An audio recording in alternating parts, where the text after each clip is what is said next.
Hello.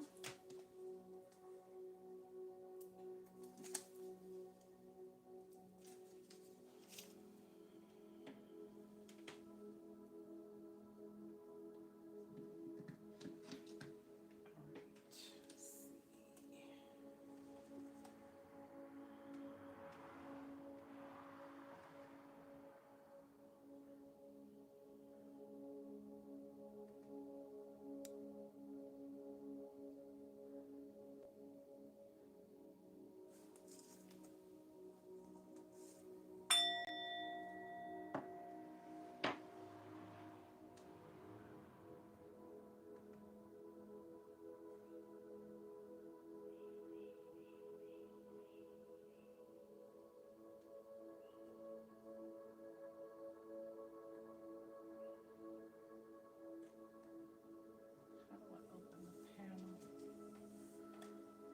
Hello. How you doing?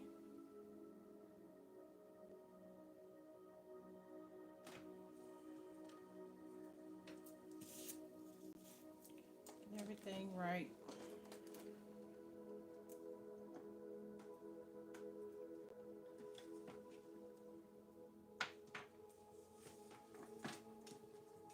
It's actually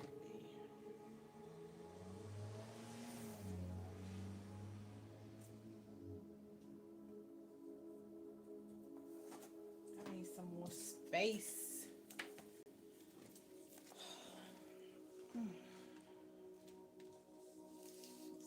Lights.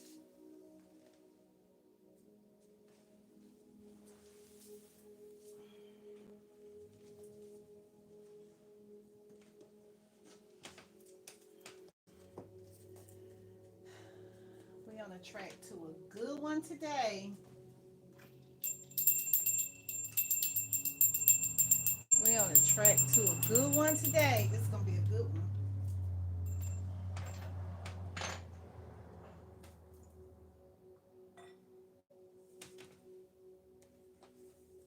All right. Getting everything kind of in order. I had it in order, but it's being real deep today. We're going real deep today.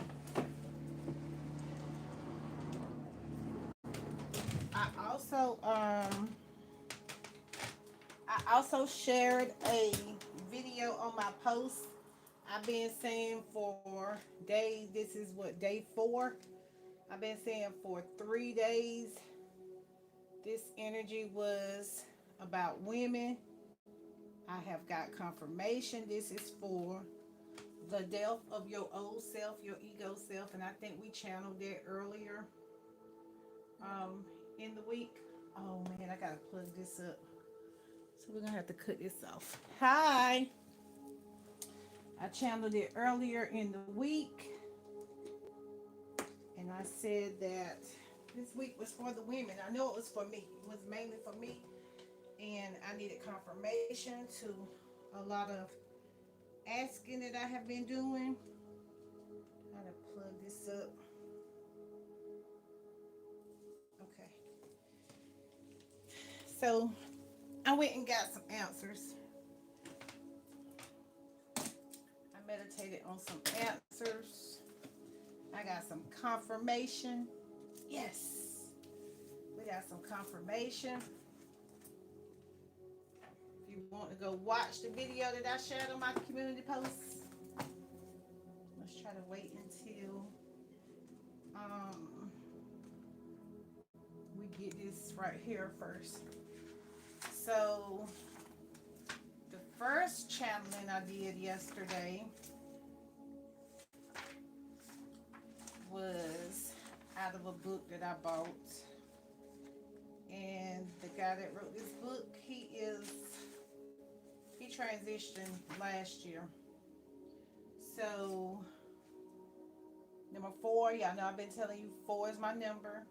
8's been the number. So we've done an 888, we've done a 1010, we've done a 1111. So we've been doing a few portals for the last 4 days. So the first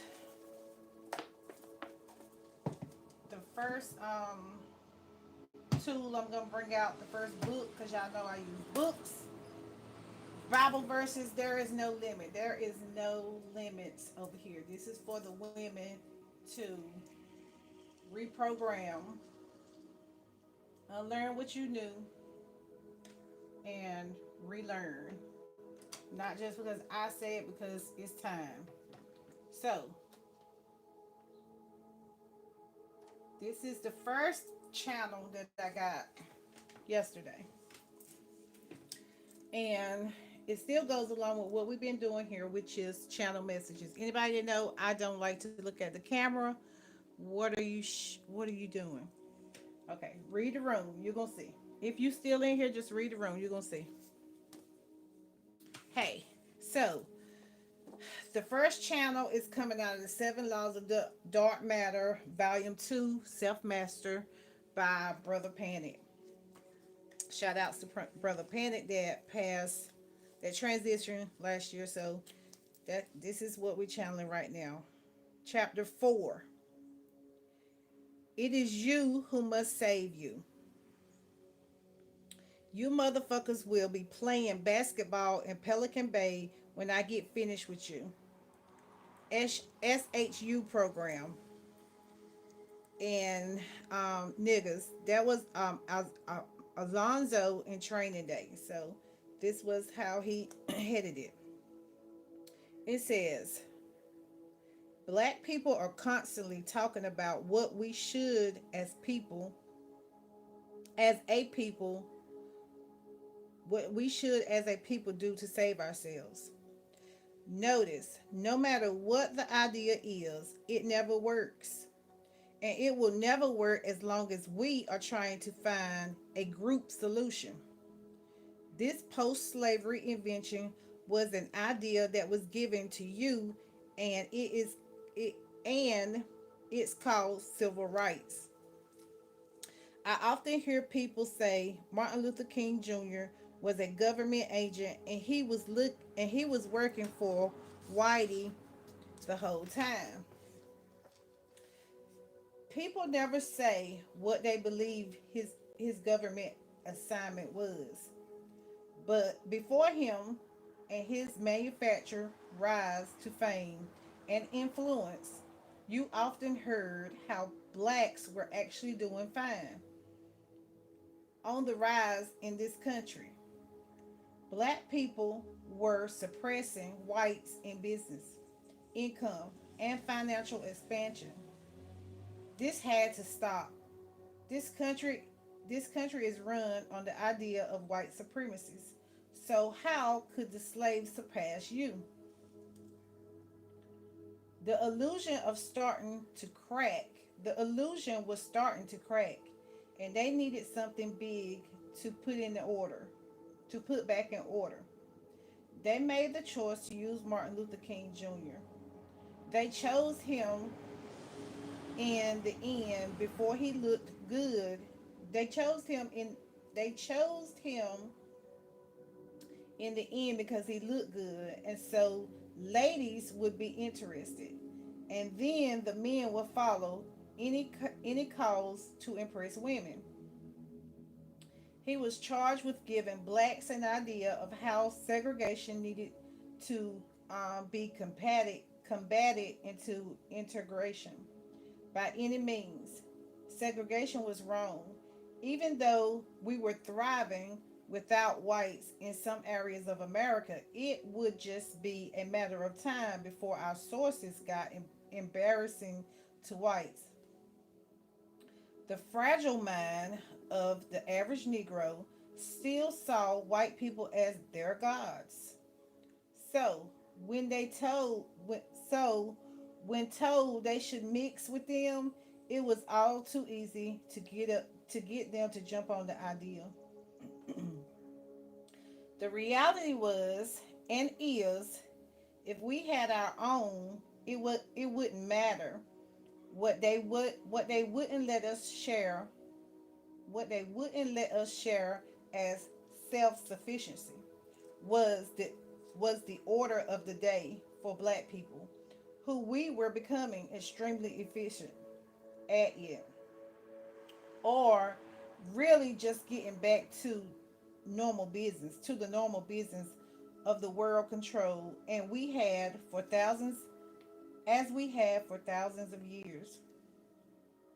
When the trend was starting to get noticed, when the trend was starting to get noticed, when the trend was starting to get noticed, it notice is when you heard a preacher talking about how terrible we should feel about not being able to go to school with whites or eat in the same restaurants with them.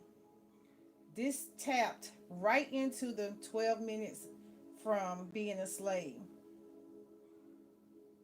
This tapped right into our 12 minutes from being a slave, subconscious mind, and emotionally we lined up for this fight. We just believed what they had. We just believed what they had was so much more valuable than anything we would or could build. We were programmed for many years as inferior, and therefore anything we created here, we we felt was naturally second to the white man's system. I'm not I'm sure some of our businesses were new, scary, or not as strong. In their eyes, not too long as not too long ago you were a slave. So how are you doing anything that challenges our captors? Captors. How are you doing anything to challenge the hostage? They attacked you with an idea. First find a black man, a nigger you can trust, and the type of nigger darkies were trained by them to trust. Why Martin Luther King Jr.? Because he's a preacher, and anything white Jesus related has got to be real. I'm told it took a few tries. Mm, I'm told it took a few tries behind the scene before they settled on Martin Luther King as the one they would use for the job. They understood that you were trained to feel inferior to white people, and all they had to do was create a dialogue about what they have been being much better, and you needing what they have for a better quality of life. Where, okay, no, this is it. We were far from the idea, but the subconscious programming reigned supreme. So we left our own ideas and adapted to the ideas of fighting for them to accept us. We started we started saying things like we and what black people should do as a people. We needed and still need now to work in the I mentality. Individuals should be finding their own prescriptions for what they need. There was a made for television movie called The Autobiography of Miss Jane Pittman, 1974. This was the type of shit your parents made you watch as a child, like you were making your race proud. Jane Pittman is played by actress Cicely Tyson. And if you need a slave or just out of slavery actress, call her up. One of the highlights, if not the only highlight or point of this movie, which is something I do not remember too clearly, is she makes a point to drink at a whites only water fountain. The movie stresses how revolutionary this old sassy Negro woman feels that she deserves to drink a sip of water wherever or whenever she damn well pleases. She's worn at Um, she's earned it after all. Her credentials are the fact that she's an old shit talking Negro. This is a part of the mind control trickery they do to make you believe what they have is something better than anything you will ever have. And you should spend your life concerned with their system and their acceptance.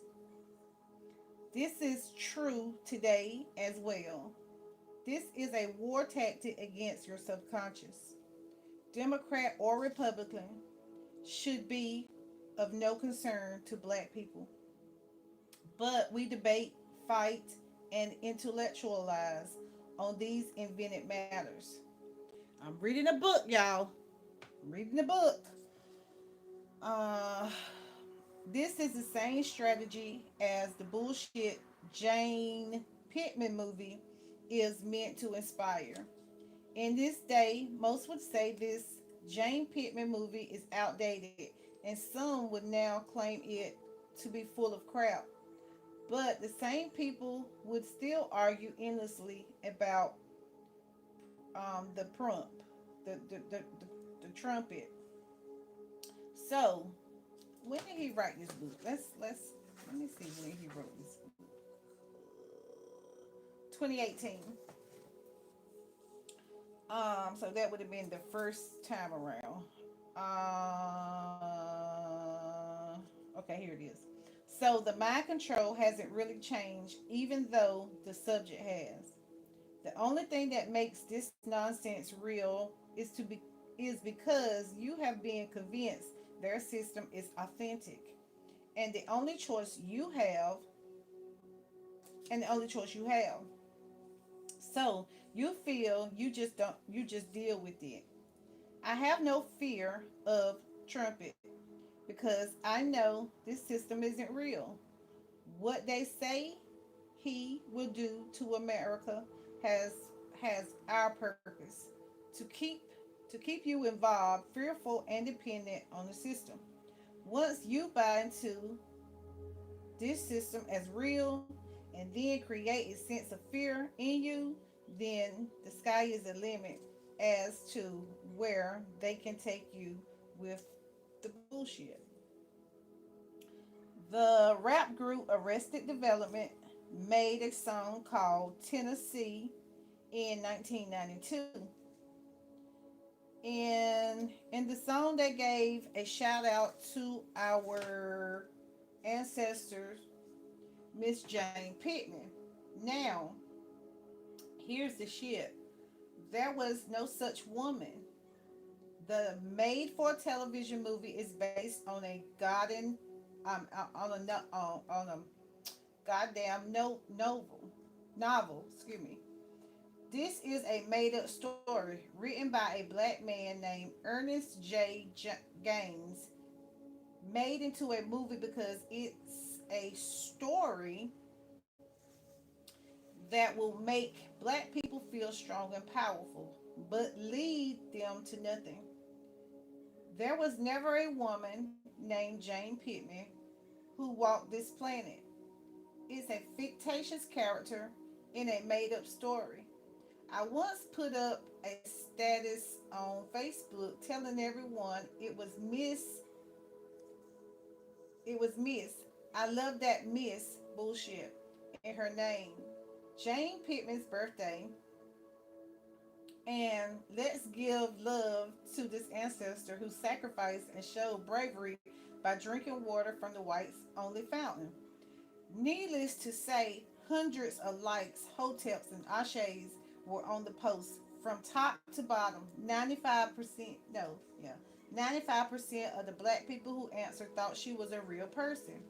But not to mention, if she was, what the fuck are you congratulating her for? This shit works because they laid down the mind control groundwork in slavery with the Willie Lynch and the ass whippings. They still whoop your ass using their police force and their police force and use media to keep you ignorant. Man is it effective? Man, is it effective? So let's see. You have to lose internet. I mean, you have to lose interest in what they've got going on, since one of their biggest tricks is to get you concerned with every move they make and threaten to make. I know they sometimes make good on their ass whippings, but whether you're concerned with them or not, they're going to do what they do anyway.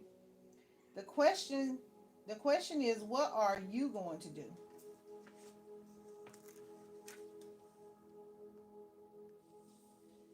Okay, so next, we shall overcome one day. I swear. The civil rights movement is one of the worst things that ever happened to you. Also, and also and also believed to be one of the best things that ever happened to you. You think you're a fighter, but you're still a beggar. Imagine asking any man for things that are your natural birthrights. There are rights that you were given because of this movement, which made life better for blacks. This illusion had to happen for blacks, had to happen so blacks can now say how important and legendary this manufactured movement was. One simple truth we never acknowledge is the way you were taught to fight for the basic human rights. The basic human rights were defined by your enemy and not you. One simple get my water. One simple truth we never acknowledge is the way you were taught to fight for your basic human rights was defined by your enemy and not you. These so called leaders either just don't know, or, on the other hand, they do know, they don't care, or they are paid to rally up and call themselves leaders and sell the white man's agenda to the black people. We already know the story of the dead Negroes, and we should let the dead Negroes do what dead Negroes do. and let and let them believe what let them believe that we shall overcome. What I find much more amazing is you find conscious people talking you find conscious people talking the same civil rights inspired crap. Conscious people, or so-called conscious people, are having arguments about how to help we and us in true civil rights fashion. They adopted the mindset control and now spend hours of YouTube's fuckatition on how they here to have the whole black race. How they are here to save the whole black race. There was a time when the conscious movement, and I believe they just called it for the lack of a better description, knew that all things you've been taught would be, wait a minute, knew that all things you been taught would have to be challenged, researched, and questioned by you. Not egotistically argued based on something else you believed, but if the information didn't stand up to your path, you just let it go and change your focus. You'd vibrate on a frequency with the teacher more times than not. And if not, just don't listen. So there's no need there's no need to have debates about it. Who cares? The basic for it, the basics for even calling yourself a conscious person was that you knew you were responsible for yourself. And each teacher would make a point, tell you I'm not your leader. It's up to you to save yourself. Hold on. The basic for even calling yourself a conscious person was to was that you knew, past tense, you knew you were responsible for yourself, and each teacher would make a point to tell you, I am not your leader. It's up to you to save yourself. They would they would say clearly, I can't save you. No one can save you but you. That was the basic appeal of the conscious information and what attracted most people. People who were conscious were attracted to lecture circuits because it offered alternative information, not the same old crap with the new names and stories.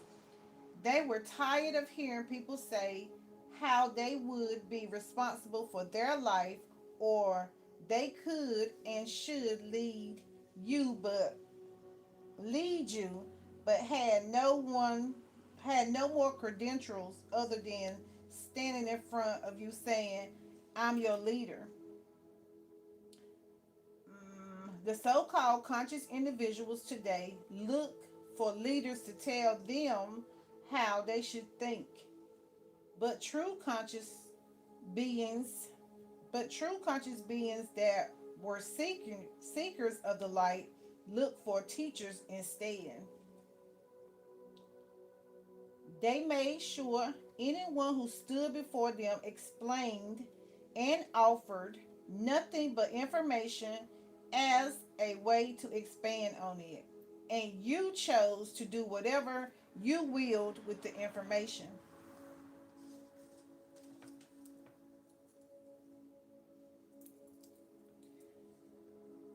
Super saver niggers. YouTube is not the delivery system for conscious information. And because anyone can start a YouTube account, anyone can now be so-called teacher of black people. The so-called conscious movement, as we understand, is to be was a group of minds awakened opposed to the thinking system of the general public. Let's run that back. The so-called conscious movement, as we understood it to be, was a group of minds awakened opposed to the thinking system of the general public. Excuse me. This conscious movement has now become the same religious shit we left behind. True consciousness has evolved, and the YouTube gurus attract the dead Negroes. They were stuck in the matrix anyway. It has been lowered into a Jerry Springer exploitation show. It's now a narcissist, egotistical shit show that is amazing to witness within itself if this kind of low level entertainment amuses you. I saw a whole lecture done by a woman about why the black woman is not God. Portal. Hello. To walk in the door in this conscious family, the first thing you had to understand was that we all are God. All capital letters, God capital letters. These are agents or these are agents or people who have no business pretending to be something that they haven't earned in enlightenment. None of them are teaching anyway. They make video after video talking about each other. They all claim to have a plan for you, and they all talk about how their way is the solution for all black people. One guy said he was sitting in his room one day and he heard this part tripped me out. A voice say to him, save black people. He's been debating in Harlem and on YouTube ever since. It said how this thing, which was rich in information and self saving knowledge, has now become dead and laughable. Like most things, it had its time, and the time of the lectures circuit is truly done. I'm glad I can be one of the few that keeps the original conscious agenda alive. One of those ideals that was reinforced by real master teachers was only you can save you.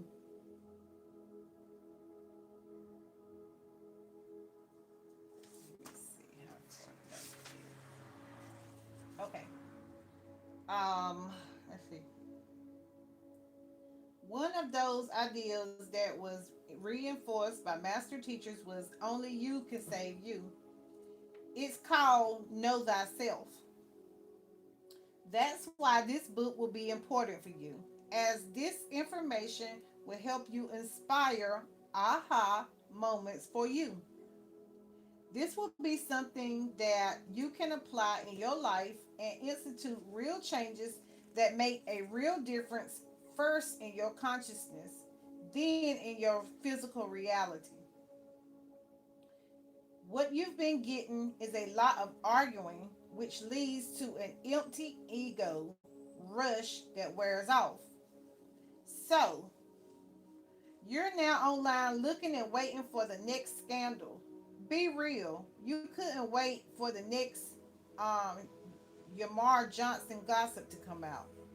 We forgot the real rush in this was to find a piece of knowledge so profound that when you heard it, you knew in your mind it was created and no one for no one but you. This was a in sync with your spirit. This was so in sync with your spirit because this was so in sync with your spirit. You became obsessed and couldn't sleep or wait until the next day just to study.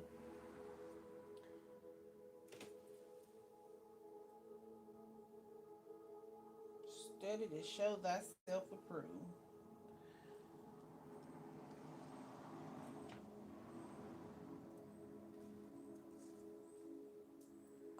What say now? Um, you couldn't wait until the next day just to study. This has now developed a waiting for two niggas to agree about the religion, about which religion came first, which one is better, or if Allah was in Kemet. While we do this debate extravaganza and scream about how we must stop our enemy, we wouldn't even address any we haven't even addressed any method of attacking them. It's a bit more complex explaining the true science of your former slave master method of warfare, but much simpler to talk about each other and the conscious stripper Omar Johnson deciding to screw. So what is happening if they are emotionally stirring people up? So what is happening if they are emotionally staring people up because it's too hard for them to intellectually inspire? They have nothing to teach. The people the people they follow said it already. They can't go past their teacher. So that was the same way I felt like in other organizations that we're gonna get into later. You're supposed to exceed your teacher, and I think I said that in the class yesterday. So so they just distract you with debating and pretend they are teaching you. It's easier to work your emotions up because the truth of the matter is they themselves don't know shit and have no reason to be in front of you in the first place. Oh, wow. There are everyday physical offenses that the average guy is aware of, and then there are more complex war tactics that the conscious the conscious should be trying and succeeding at decoding and shutting down.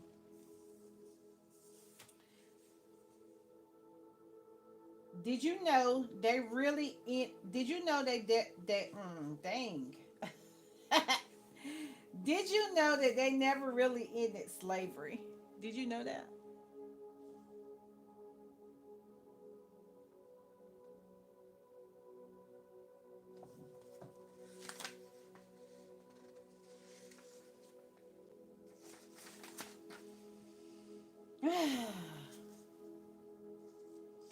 I gotta get, cause I gotta cook. I gotta cook. I gotta go. I gotta go.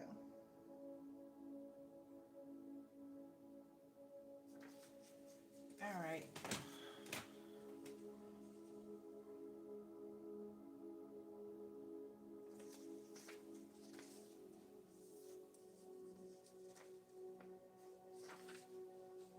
All right. Did you know they never really ended slavery? Let's take let let's take for example how true warfare is carried out on you today. The movie Django Unchained is an example. By movie standards, this was a breakthrough movie in this day for black people. And the pity it is it and the pity is it wasn't a black man who directed it. As mentioned earlier, it was directed by our good big headed friend Quentin, who I took a big decoded shit on the last book about his movie. So this is book two. So um if anyone watches entertainment news media, Spike Lee went to war with this man, upset about the flagrant use of the word nigger. Spike Lee counted how many times he uses the word in all his movies. Samuel L. Jackson said Toronto wants to be a nigger so bad. This is why he's this is why he has his actors use the word so much. Spike Lee doesn't care, and at every turn he's attacking Quentin. Um, he's attacking answers are Quentin's answers are Lee just wants his movies were a good. Lee just won't. Lee just wishes his movies were as good as mine. Type responses. Django Unchained was no different, and before anyone saw it, Spike Lee was on him complaining.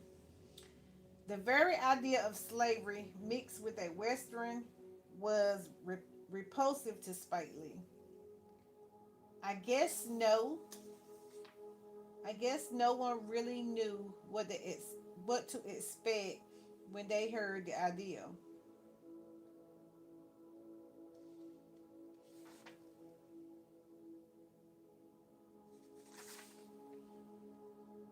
The story about a black man who rescues his woman from slavery in the deep south. Without going into the whole movie, which you most likely already saw, everybody saw Django because it was very popular. The heroes and the payback he got on his slave master in the movie were extremely legendary, to say the least. The standard stereotypes were put on the back burner for this movie, and you felt so you felt some power and satisfaction sitting in your seat, sitting in your seat more than just ass kicking. They showed him constantly outsmarting the white slave master. After the excitement of the film died down, I asked myself, what the fuck was this all about? That people don't do. They don't ask themselves questions. I know they're always on their game. So what was the hustle? It came to me what he was doing. After years of Spike Lee running his mouth, he made the movie Spike Lee should have made. Quentin was showing all of his black directors critics, Spike Lee being the main one. Here's the movie you can't do, even if you wanted to. After all years, Spike had been in the game. After all the years, Spike had been in the game. Toronto, Quentin's attitude was, "I'll show you just how powerless you really are." It seemed as if he was throwing this into Spike Lee's face, as to say, "Let me show you what kind of movie would matter to your people much more than the flops you keep continuously turning up." Then it became clear that this was just another white man showing that he can do you better than you can do you. The same year, Spike Lee directed a movie called Red Hook Summer. This was the most pointless, damn near went straight to the video crap, which I had the displeasure of witnessing. Quentin made a movie every black person wanted to see twice, just for the emotional rush. Who wouldn't want to see a black man go deep into the South and rescue his black woman while dramatically killing killing white slave masters over and overseers. This was Quentin Toronto showing out. Reginald Hudlin said, "No black director can ever get a movie like this made, or perhaps no other white director either." While we enjoyed a black man kicking ass and taking names, then walking off with his woman in the end, remember, Hollywood is always on their job. They now have to shut down the Hope Negroes. They now have to shut down the Hope Negroes we're starting to conjure up because of this film. Django Unchained opened the doors to a gang of slave movies. We fell in love with Jamie Foxx as the hero of the radical idea that a slave movie can be more than traumatic and cut off your feet, Kuta Kinte-ish. I talked to I started to see now Django was the hook, but they got us again with the trickery. Trickery. When Django was what you want to see in a movie about slavery, while Django was what you want to see in a movie about slavery and getting revenge on the whitey, they opened the floodgate for a ass load of new slavery movies. So he goes on to name all the slavery movies. It was 15 movies that they made after Django came out. The Butler, 12 Years a Slave's Roots, Abraham, Vampire Hunters, The Birth of a Nation, the Keeping Room, The Legend of Tarzan, Lincoln, The North Star. Yeah, so he named all the movies. And it says, in all fairness, there were slave movies coming out before Django, but no one gave a hot fuck. Over the last few years, these movies have been front and center, with some of them up for a major Hollywood awards. These movies are not like Django in the least, or even close to the idea. Once black people accept being entertained by the first movie that shows us as hero slaves. They got us. Um,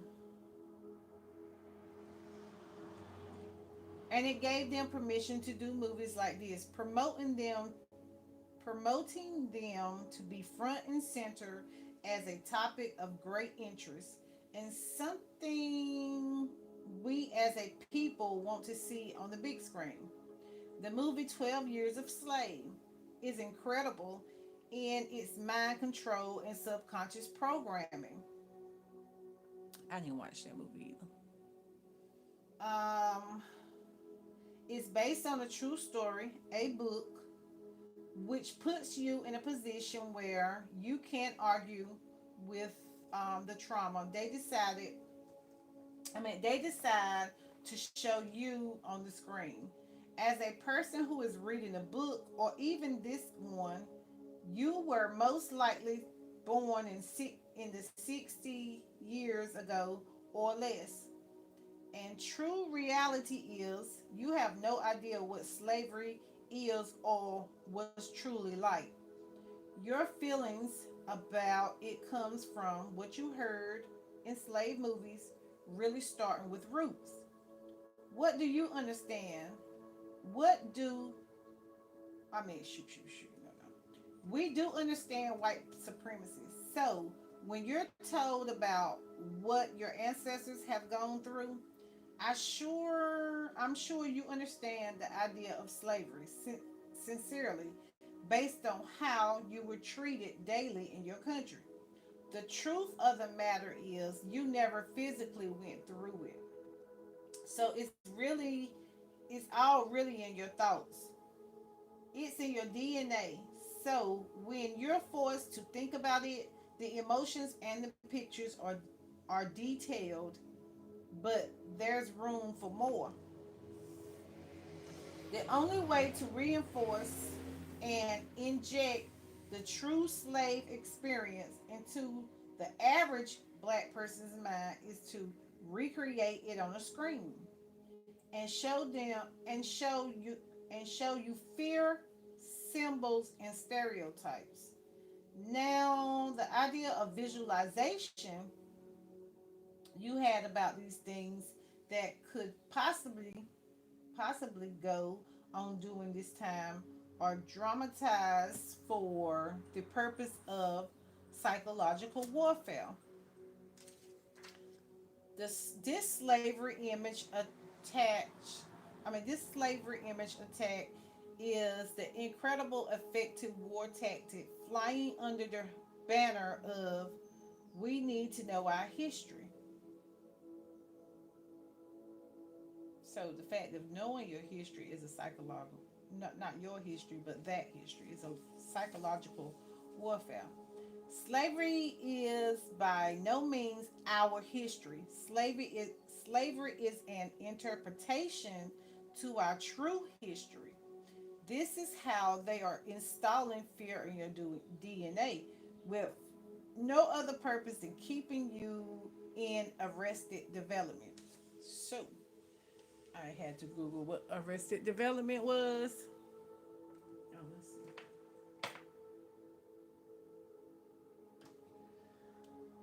Um, Arrested development, stoppage of physical or mental development.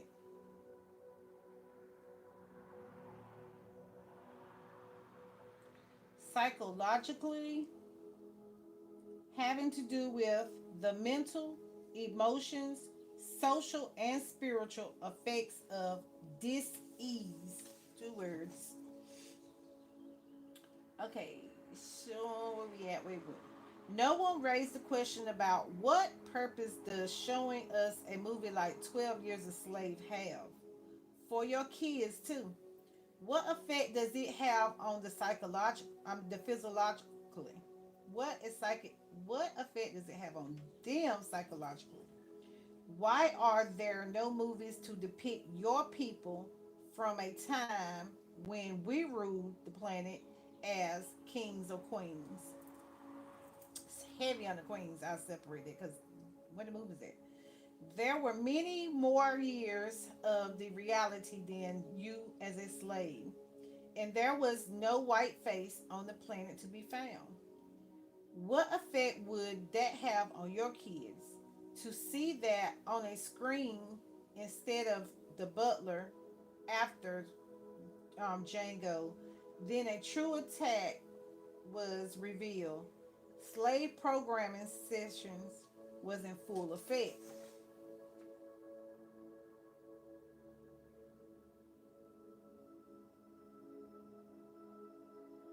There is another example of true war you're supposed to be fighting. As we watch so-called leaders complain about distraction, while things are while things can get physical and you should be prepared for that, the real war is the attack on your mind. Why face your opponent in a hand-to-hand combat if you can control their mind? And then I stopped right there, so I haven't even read the whole thing, but I just had to open it up with that. With you know, that's the for the question somebody asked. That's the quarter that I'm breaking. I'm opening. I'm opening up this quarter for me. Um, so like I said, I can get my questions answered. So I did get the definitions down for the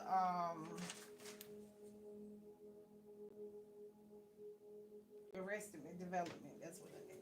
So uh when we first started reading, it was about being self-sufficient, and that's the part that we open. Self-sufficient. So self-sufficiency, needing no one outside, needing no outside help in satisfying one's basic needs, especially with regards to the production of food. That's the definition online. So what is self-sufficient? Able to do or produce everything that you need without the help of others. So I started out with that, and then I got because I stopped reading that, and then I wanted to read Genesis. I said I wanted to read Genesis back from the beginning, and so I went back to Genesis, and I went down the rabbit hole today. Hold on. Okay.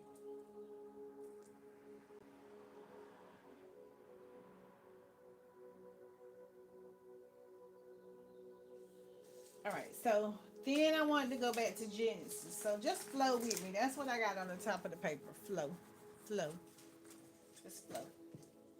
It ain't scripted. It's not a show. This is me trying to answer questions for me. I'm just sharing it, recording it on YouTube. So, in between that, Solomon showed his love for the Lord. I will have some scriptures wrote. I think that was yesterday. So, I wanted to go back to Genesis because, like I said, when you got other people teaching you, you can go off the way they teach, you can go off. But when you go back and you start reading books for yourself and you become the little reading rainbow, you're not reading to just be reading, I'm reading to decode. So I started back with Genesis. I gotta move this book because that's the self-mastery. That's how that book even got brought up. Where's Genesis? Right here. Stuff here like everywhere, because when you're really trying to do your own research, study to show thyself approved, it's a whole road opener. Okay, so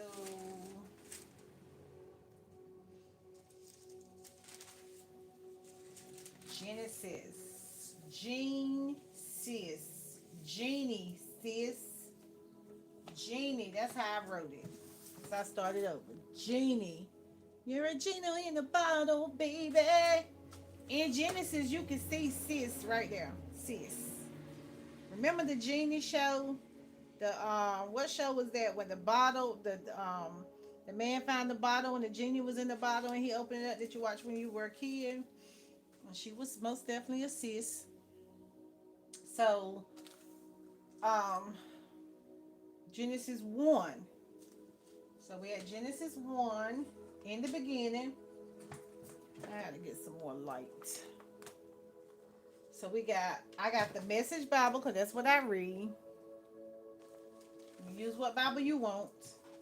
And I have in the beginning creation stories around the world. So that's where I'm at today. I gotta get something to drink and I gotta get some more light. So um if you want to get out a pen and a paper like I did, that's your choice. If you just want to stroll, just want to listen. But we're going to be in Genesis 1. And because I like putting numerology with it, so we done decoded the first one. Genie, sis. You're a genie, sis. Let's read your books. In the beginning, we're going to break down some numbers. So meaning we number 1, so I might just go back and read the introduction to numerology, just for those who don't know what the numbers in the Bible actually mean and how all this goes together, how all things go together. Like the fact that you've been told, oh, this don't matter, numbers don't matter, and astrology don't matter. I'm gonna show you that it all go together. It all go together. So this is a brief history of numbers, and let me see. I started reading this book back in 2021, but I'm gonna introduce it to you, and if you want to go buy it, you'll see why I have all these books. Ladies, I need some light though.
Okay. I can fit it now because I got cords right there. So Genesis 1.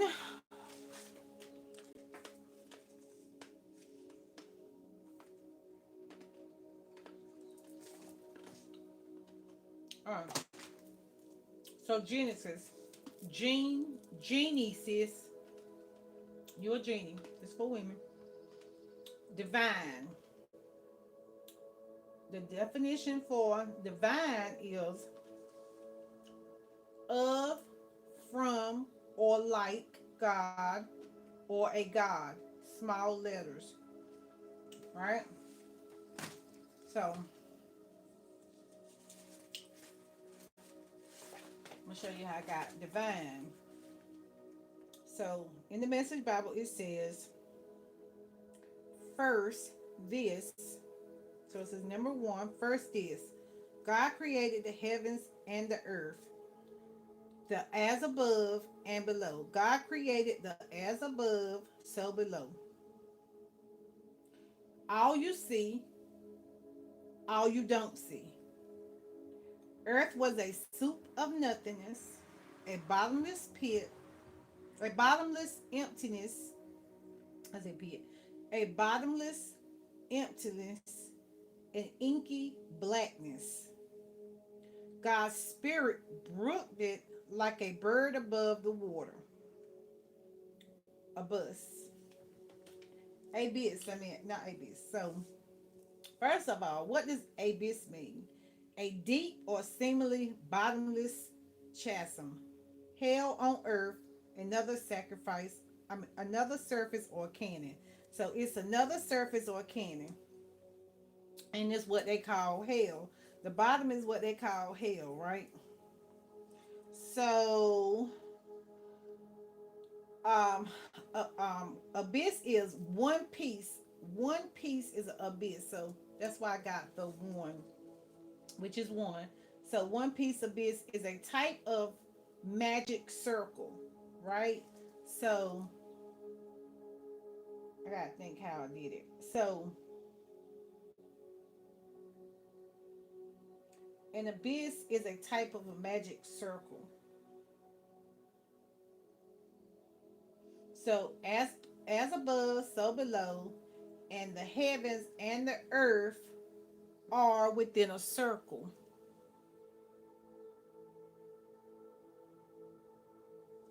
And what was the circle? So out of abyss is a type of magical circle. I went and found what the magic circle was. And the circle was, let's see what this, I gotta make sure that I let me tell you right from my receipts. Let's lower this. Let me see if this computer's working. It's been acting weird.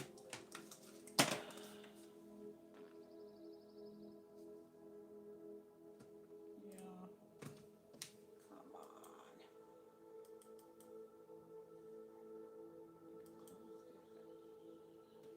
Okay. So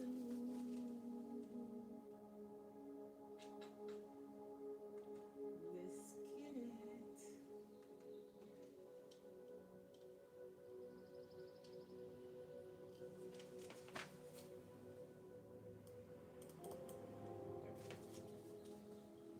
The circle is called,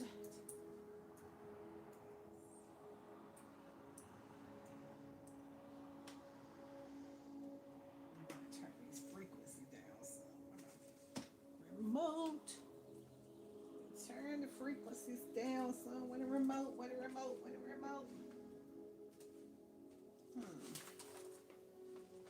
I don't know where the remote is. There it is. I need a bigger this. This is too little. Okay.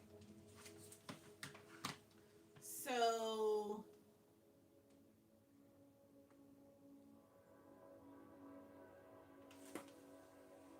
let's see.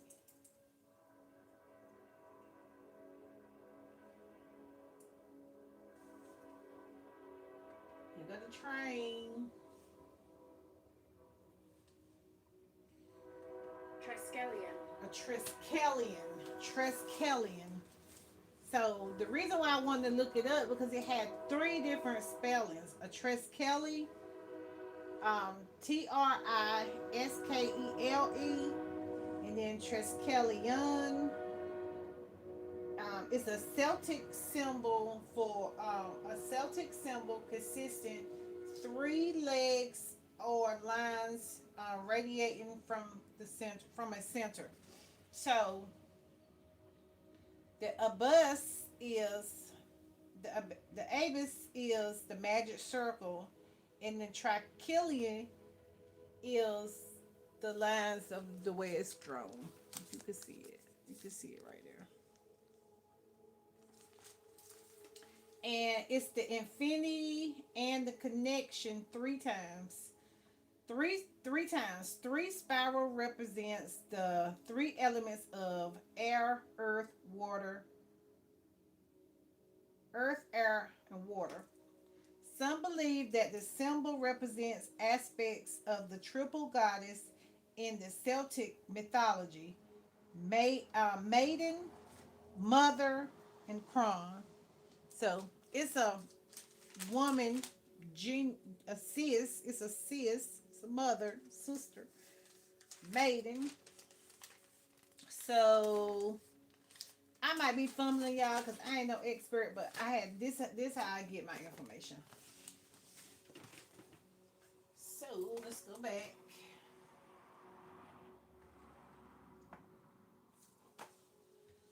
Um, so before I went too far, I wanted to go and introduce numerology to it because that's what the Bible consists of.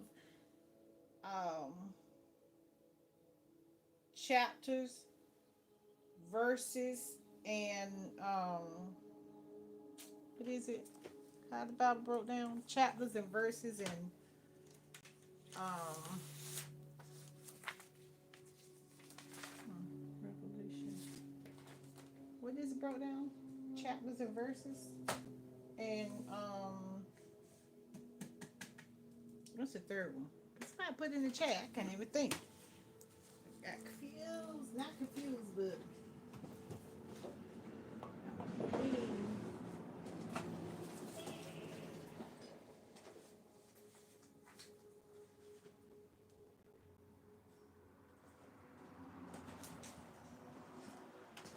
is it characters, chapters and verses? So it's like I'm off today.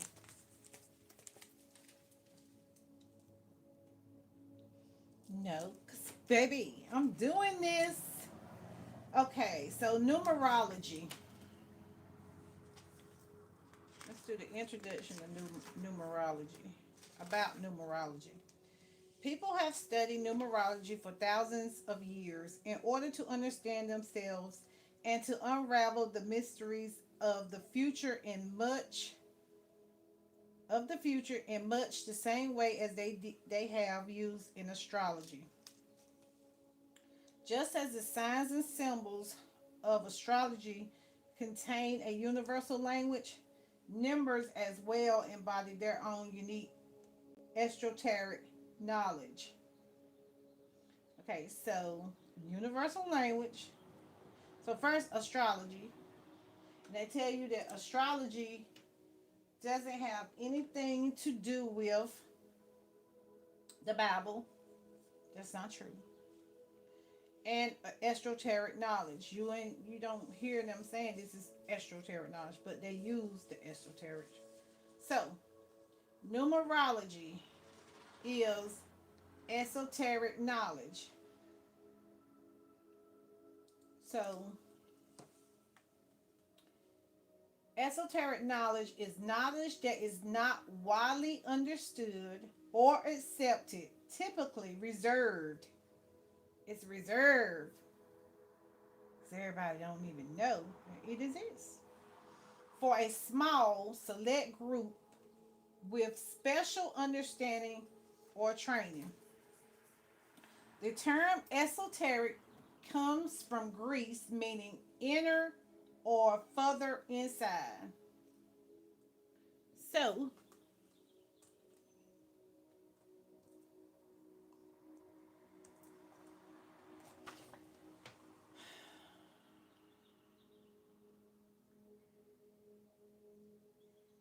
knowledge for me is like wisdom.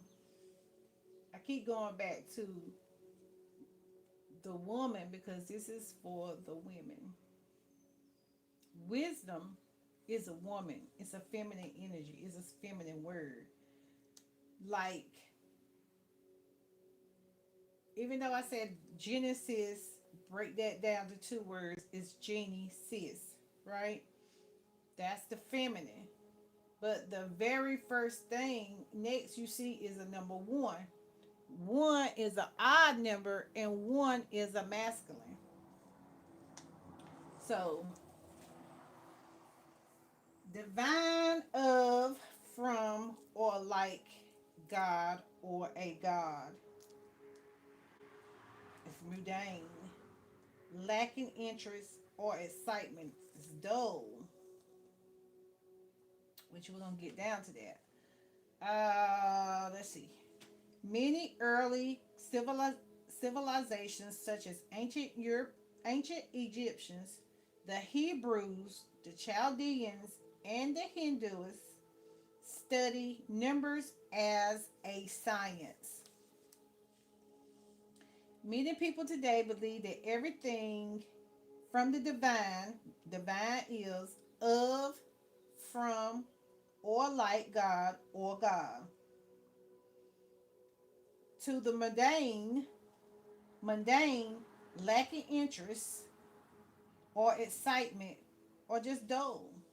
So many people today believe that everything from the divine is like God, or the mundane, lacking interest of God, hides in the numbers, and that a person who understands the language of numbers can unlock their energies. Wait a minute. And that a person who understands the language of numbers can unlock their energies, can discover their secrets. Study thyself to show thyself approved. Numerology has had mystical and spiritual significance. The two main sources of our current system of numbers, of numerology, are the Greek professors, no, mathematicians and astrologers, and the Hebrew Kabbalah, philosophers. I can't even get it out. Like, what the hell? Sometimes the father of numerology, what's I say his name? Pythagoras, 5th century BC, spent a lifetime studying numbers. He was convinced that numbers had mystical properties. He was convinced that numbers had properties. And he defined the system of numerical classification that we still use today in math. Everyday school child in math, every school child learns the patholo- patho- pathojo- freak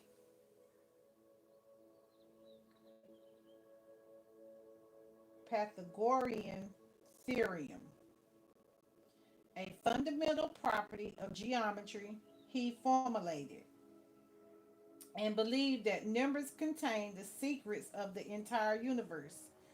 Some of his pulsating, some of his ideas pulsated that most powerful masculine numbers were odd ones, while the even numbers were less powerful and feminine.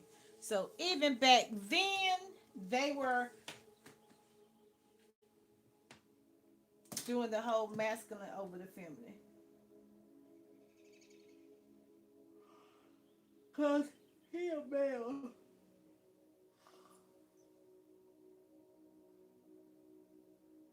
Mm, wow. I don't know what happened to me. Maybe I got hot because it was cold in here earlier. Hold on, y'all. I'm gonna have to stop the live and come back. prevent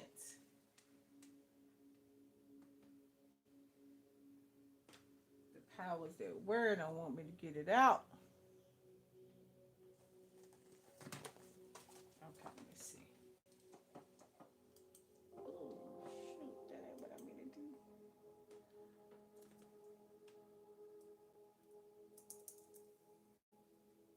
That really ain't what I mean to do. Can I get this one? Close this one.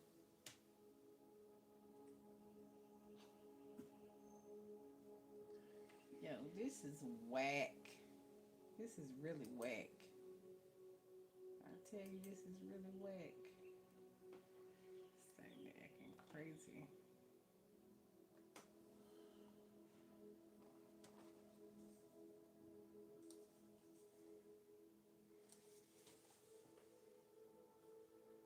Shut down anyway.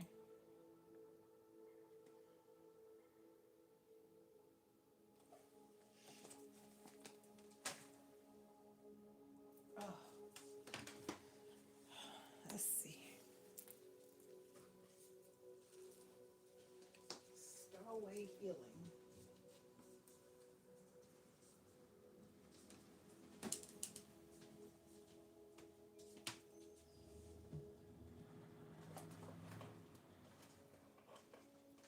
This be for me, y'all. Hey.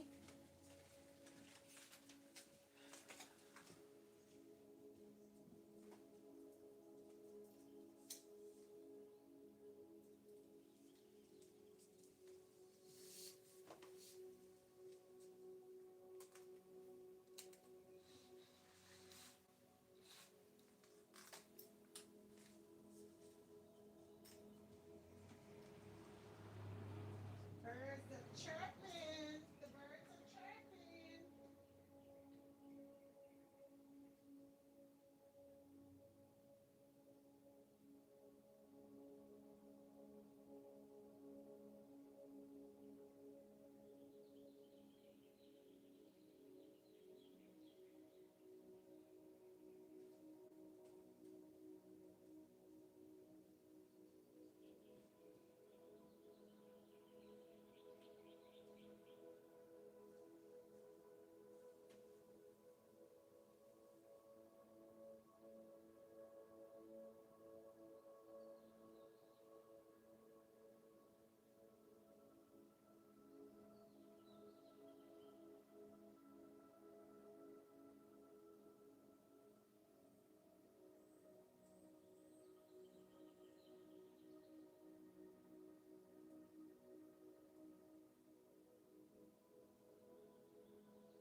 All right. I think I got too serious. I need to make this a little, I need to spice this up some because it's so deep. It's so deep because the numbers and the letters matter, and it even took me into gematria,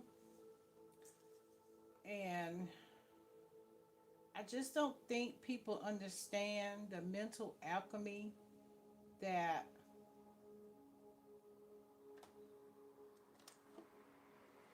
has been at play.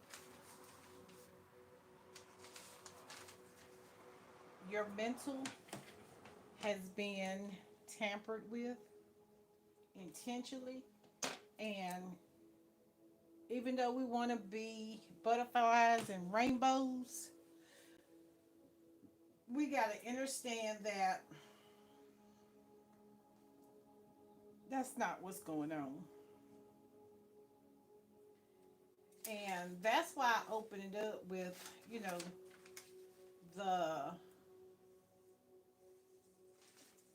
whole thing with the Brother Panic and the Self Master book of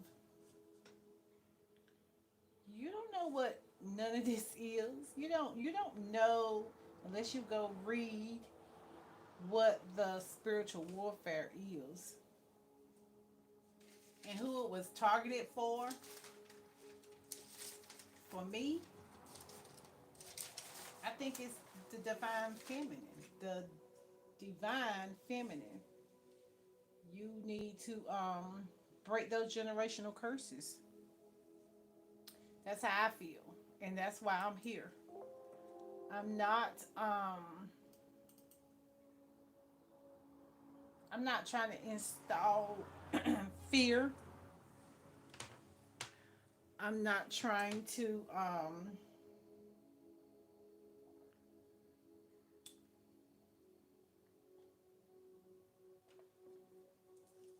be out here focusing on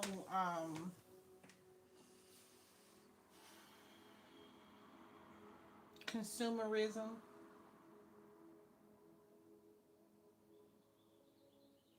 materialistic things.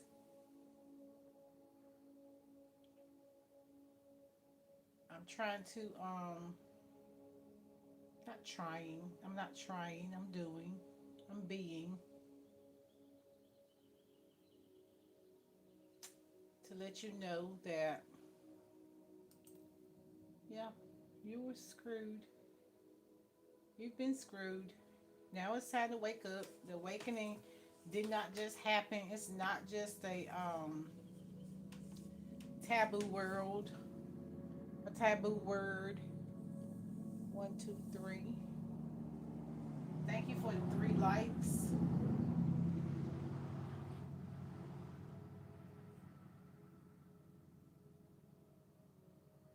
Trying to see if I can get this in. So let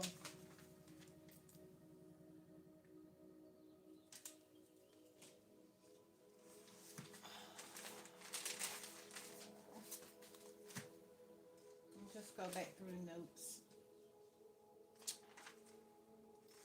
Okay, so after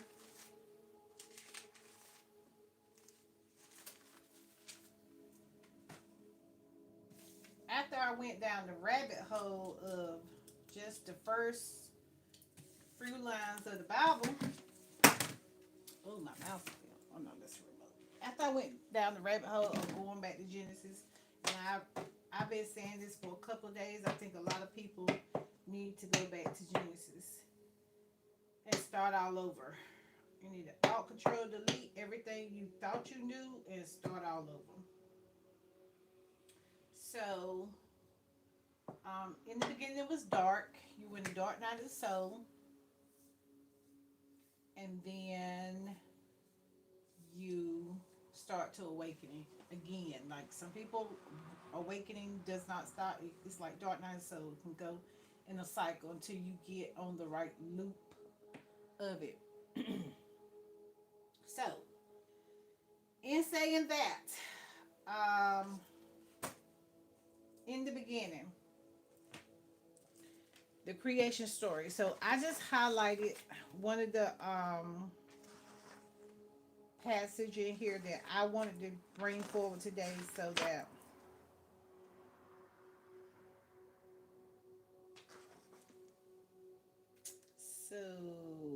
This is a note from the author. Um, let's see what it say. Let us think about when Earth was formed, or when the cosmos had nothing in it. Suppose there were suppose there was a moment before time and space when the only things in existence in existence were an object shaped like an egg, and the darkness is which it was suspended.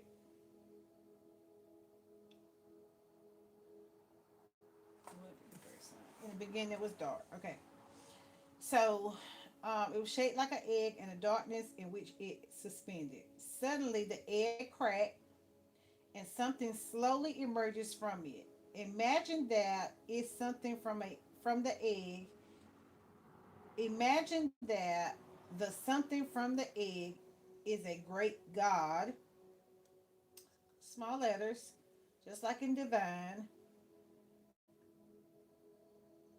is a great God who simply is all there is. The God makes the universe and humans and all things because that is the work of a God to create. Let me read it. I'm trying to come back in. Okay. The God makes the universe and humans and all things because that is the word that God of God of, to create. Narratives. Narratives in this book and stories called myths. There are they are about a god or gods, about superhuman beings, animals, plants, and about the first people on earth. They are the truth to the people who believe in them and live by them. They give the people guidance and spiritual strength. The narratives tell about the narratives tell about events that cause astounding changes in the way humans feel, think, and act. The events described took place so long ago that it is almost impossible for us to imagine such a distinct past. Myths, stories present themselves as truth and as accounts of actual facts, no matter how different these facts or truths may be from our ordinary real experience. There are myths that are sacred or religious. And in all of them, there is the feeling that the usual or divine events are inevitable. We are more familiar with other forms of narratives similar to myths, fairy tales, for example.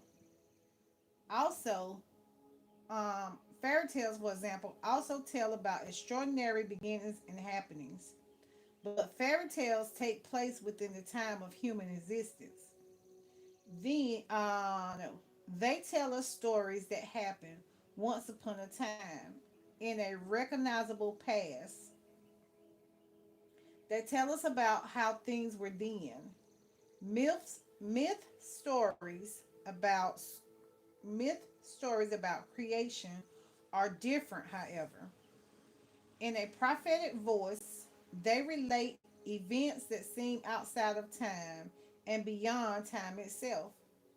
Creation myths take place before the once upon a time of fairy tales. They go back beyond anything that ever was and begin before anything has happened. No attempt is made in a myth to prove the truth of its story to us. Its voice of authority relates an account to utter fact. Even the word myth comes from Greek, comes from the word Greek mythos, which means word in the sense of final authority.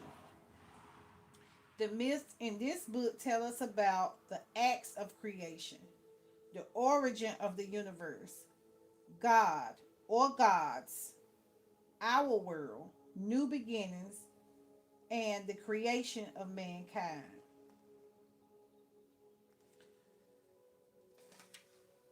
Hi, sweetie. So, once again, the author is telling us that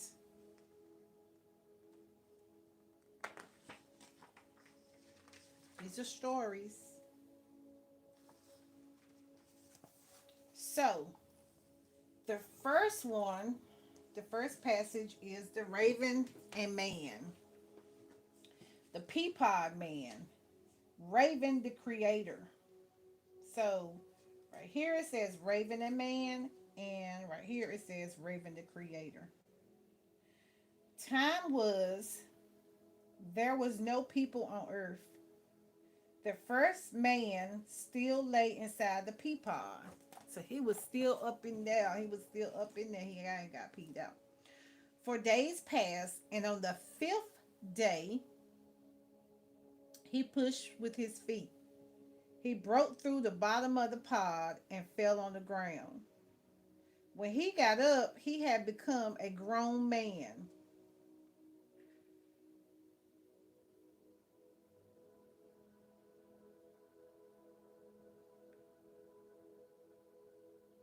When he got up, he had become a grown man. He looked at everything and his himself, his arms and legs, his hands, felt his neck. The pod that had the pod that had held him still hung on the vine with a hole in its bottom. The grown man walked a little way from the pod where he had started. The ground under him felt as if it were moving too. It was not firm, but soft. The way it moved under him made him feel sick. He stood still, and slowly a pool of water poured at his feet.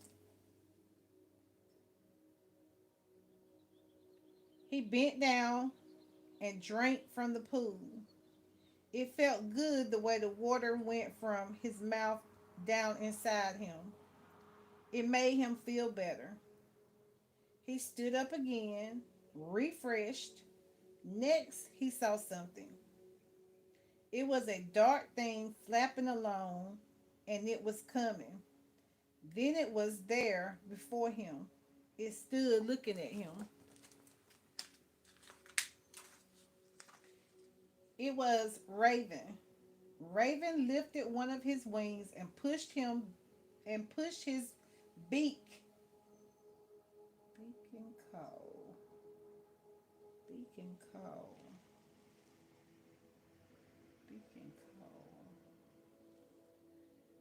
Pushed his beak up to his forehead. He raised it like a mask.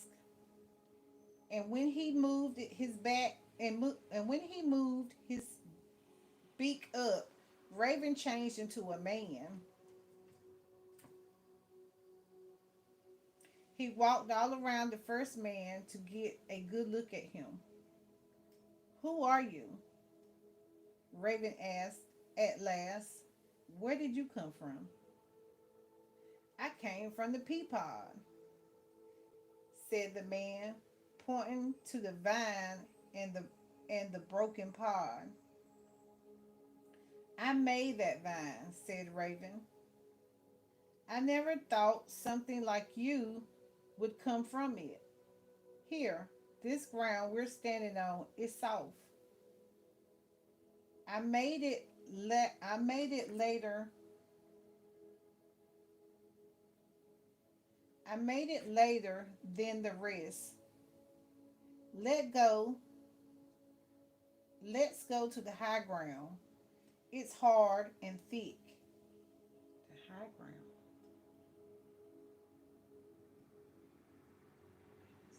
Fine. Man and Raven went to the high ground, and it was quiet, hard under there. It was quite hard under there. Did you have anything to eat? Raven asked. Man told him about the wet stuff that he had pooed on his feet. You must have drank water, Raven said. Wait here for me. He drew the he drew the beak mask down and changed once more into a bird. Raven flew up into the sky and disappeared. 4 days later, he returned. The whole time, man had been waiting. Raven pushed up his beak and was again a man. He had 4 berries, 2 raspberries, and 2 heathberries. I be butchering it. I made these for you, he said. I want them to grow all over the earth. Here, eat them. 2 raspberry and 1 heathberry. He made them? Oh, What's a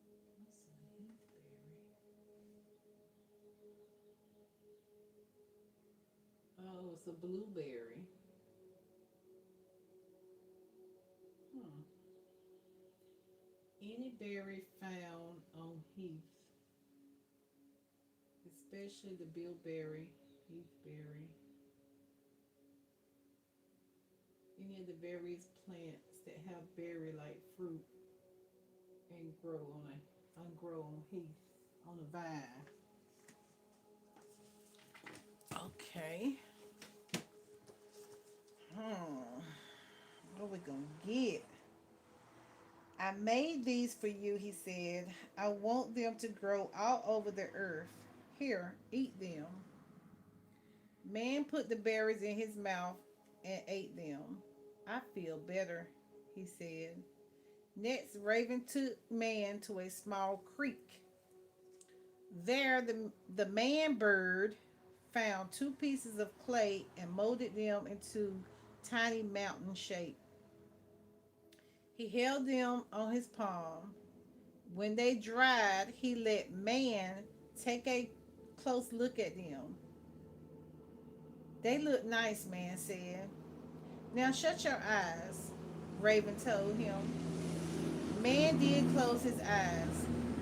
Raven pulled down his beak and made his wings wave back and forth over the clay features.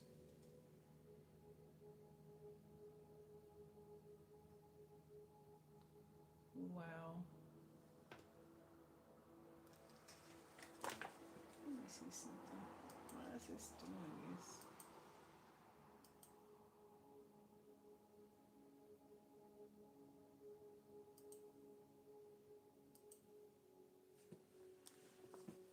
Okay.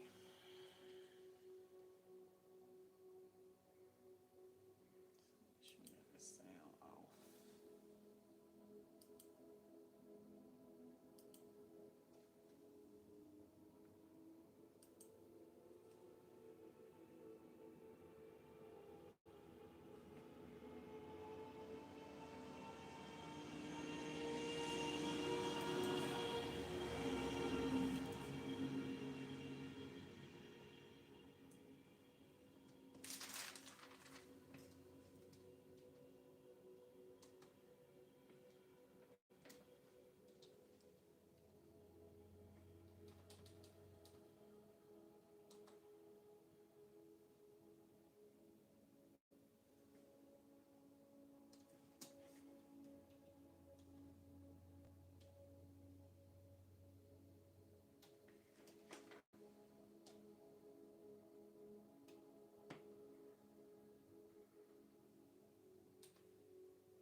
let's see where we at. So next, Raven took man to a small creek. The man bird found two pieces of so we did that. So let me see. He held them in his palm. When they dried, he let man take a close look at them. They look nice, man said. Now shut your eyes, Raven told him. Man did close his eyes. Raven pulled down his beak and made his wings wave back and forth over the clay fixtures. They came to life and bounded away as grown mountain sheep. Raven lift his mask. Look, he said. Man saw the sheep moving very fast.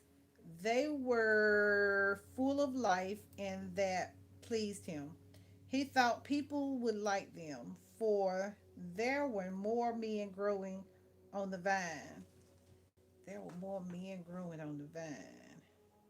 But when Raven saw the way man was looking at the mountain sheep with such delight, he put them up high so that people would not kill too many of them. Raven made more animals, moved his wings, and brought them to life. Every animal and bird and fish that Raven made, man viewed with pleasure. That worried Raven. He thought he'd he thought he better create something man would fear, or else man might eat or kill everything that moved. So Raven went to another creek. He took some clay and created a bear, making it come alive. Quickly, Raven got out of the way of bear because the animal was fierce. It could tear it could tear him apart and maybe eat him.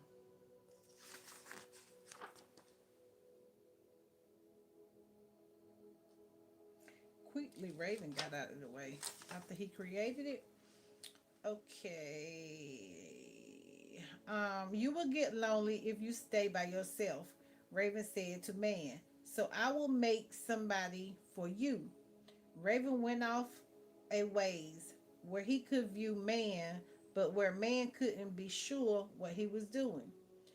There, off of ways, he made a figure out of clay, much like man's, although different. He fastened watercress. Um, he he fastened watercress on the back of its head of hair. When the figure had dried in the palm of his hand, he waved his wings several times. It came to life. It was a lovely woman. She got up, grew up, and stood up beside man. This, that is your helper and your mate, said Raven. She is very pretty, said man, and he was happy. Raven went on doing what he needed to do, and man and woman had a child. Still telling the story. Soon there were many. Soon there were many people and animals. All that was living grew and thrived. The world prospered. Comment.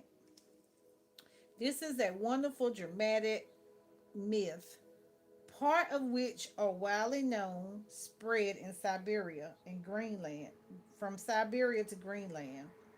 The myth speaks of society rather than the universe. Raven is a trickster. Raven is a trickster god who travels from heaven to earth and sometimes, in some stories, to the seafloor. He has sacred powers. He has sacred power and can change form. Raven instructs people in living. He creates first man through the pea vine and other people and animals from clay. taken from the earth creep. He creates man through pea vine and other people and animals through clay taken from the earth creek. So when he say he's saying he created man first and other people, that would be if he created man first and he getting woman from the water. He getting woman from earth's creek, animals from other people and animals from clay. Woman. So in the beginning, it's still in this book saying that man was first and then it was woman. Like in some books it say in the Bible it say man was first and woman was created from his womb. That's saying woman was created by water. But I'm just trying to figure out what was the vine that he came from. Because it's giving me, what the hell are men?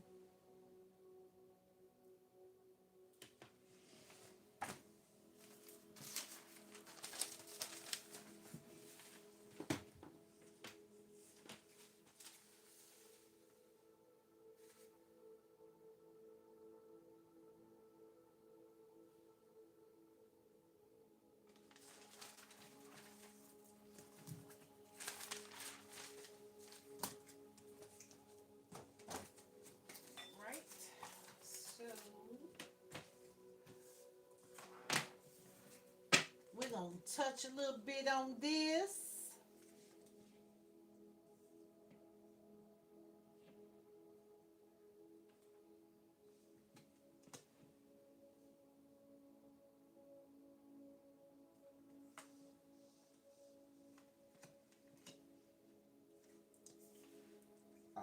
Excuse me.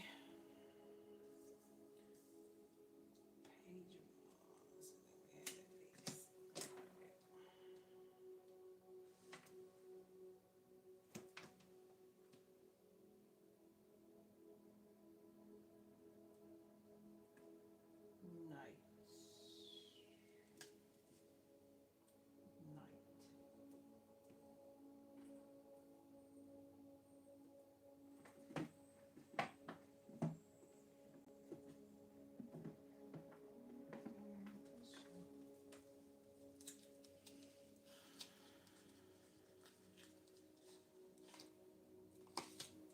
I think I like myself.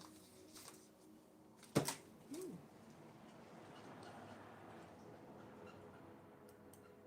Thank you for the lights, guys. I am so over this computer. This distraction. This a distraction. This is a distraction. And I think that's been throwing my energy off today because I'm having problems, technical difficulties, and it's it's giving very much aggravating. I promise you. I'm just gonna have to get another computer. But first,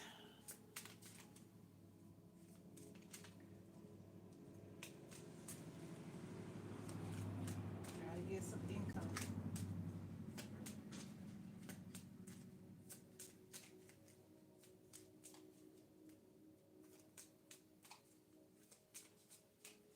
Am I? Am I? Maybe. Maybe I'm gonna get some income from YouTube. Maybe this gonna pay off. I didn't even correctly ask the question. But let's see. End it now. It said end YouTube now. Yep. I gotta go, y'all. Universe is telling me it's just not working.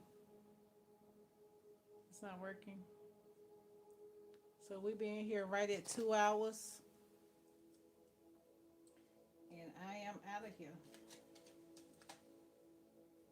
It's closed. Class is closed. Thank you guys. Have a good day.